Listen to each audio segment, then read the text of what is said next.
has been more than a month and still no sign of Sebastian Rogers. The 15-year-old disappeared in the middle of the night on February 25th. His mother was the last person to see him and says that he left the house without any shoes on and just a flashlight. So where is he?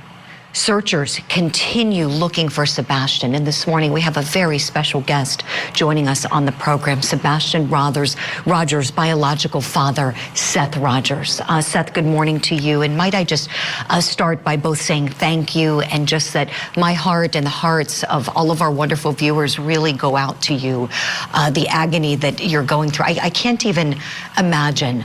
I've seen you do some interviews, and I've been so amazed at how resilient you are, and you've talked about how nothing is going to make you give up hope. Tell us, please, where's that drive coming from? My son. He's my life. He's my heart. He's not here, and I'm not complete unless I have him. So it's the drive to be whole again. You know, I applaud you for holding out hope, being so resilient, being positive, and who knows what can happen with this investigation, and any day could be the day Sebastian comes home. From your perspective, Seth, how satisfied are you with the investigation being done by TBI? My son's not here. They have no evidence. They haven't. Sumner County is the one that's like doing it. TBI is assisting. I've asked TBI to take it over. They haven't yet. There's just things that I don't think have been done. What would you like to be done, Seth, that hasn't been?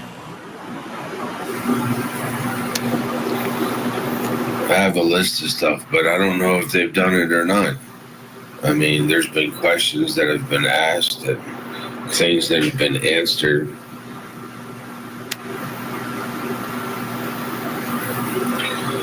It's really hard to have evidence if certain protocols aren't being followed. You have to start back over from day one. You know, going back to day one, so Sebastian goes to sleep the evening of February 25th. It's on the morning of the 26th that your ex-wife finds that he's not in his bedroom. She is the only one said to be home, and Sebastian could have vanished sometime in the hours from when she last saw him go to sleep and from the time she opened the door. There's a window there overnight. Your best guess, Seth, based on how well you know your son, what do you think happened to Sebastian? He's not the type to put on, he's not the type to leave the house without putting on socks and shoes. As for running away or leaving, he didn't take his backpack. He didn't take his switch. He didn't take his phone. I mean, just doesn't make sense. And he's not one to wander. He's never eloped before. Are you leaning towards a potential kidnapping? Anything is speculation at this point in time, because there is no, as they have said, evidence that leads towards foul play. But there's things that just don't add up. His mother was the last one to see him. She's responsible for this, either through negligence at the bare minimum.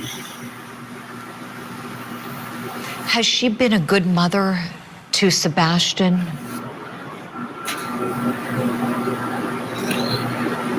Not in my opinion.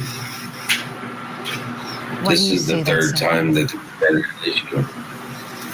You know, my son's come up missing now under her watch. time before that, her and Chris let my son get molested and raped in their apartment.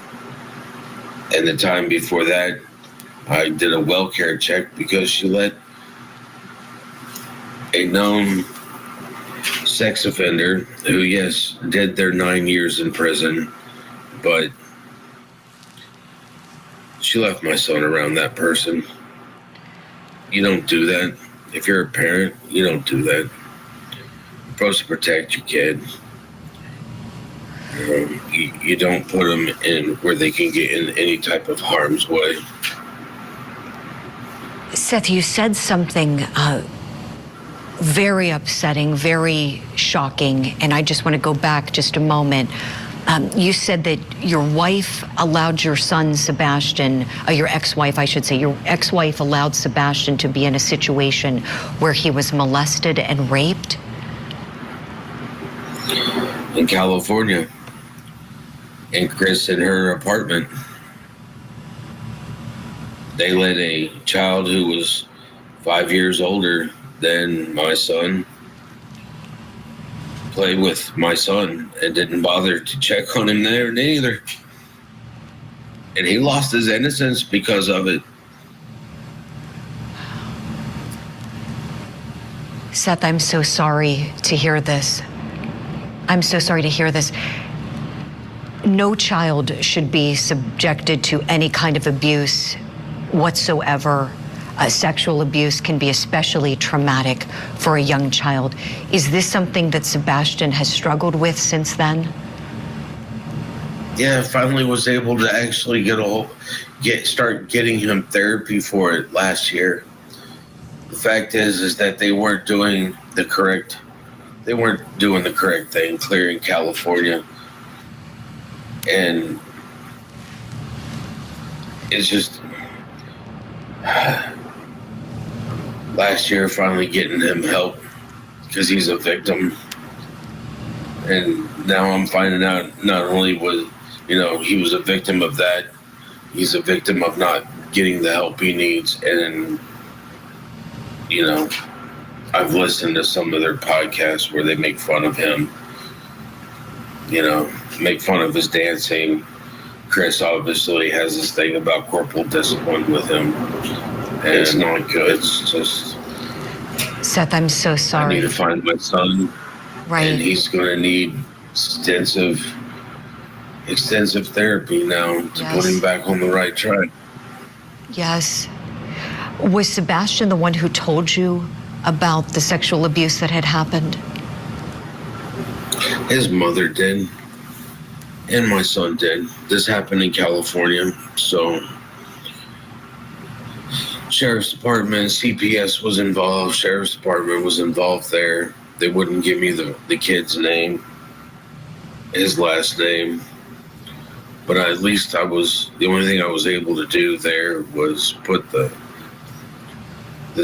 detective over that case in contact with the school psychologist so that at least they could protect the other children from this child. Right. So no juvenile proceedings commenced or anything like that, Seth, with this child? He wasn't brought to juvenile court? Not in California. Mm-hmm. No, in California, kids 13, they're like, he's too young to prosecute. And they wouldn't do anything about the parents either. Seth, I'm so sorry. I'm so sorry. My heart breaks for you for so many reasons, and this is just one more of those reasons. Tell me, please, Seth, what else do you want the public to know as people all over are hoping and praying for your son Sebastian's safe return? That I'm just looking for him. I need people to help. I'm just one person. I can do a lot, but I can't do everything. And I have to find him.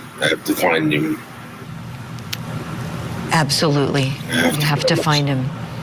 And we will continue doing everything we can here at Court TV to help you find him, putting his picture out there, video, talking about him, and hopefully he is somewhere where he can be brought home safe to you soon. Seth Rogers, thank you so much for this talk. Thank you for sharing all of those things. I know it's not easy. Every good wish as you hopefully bring Sebastian home safe soon. Thank you.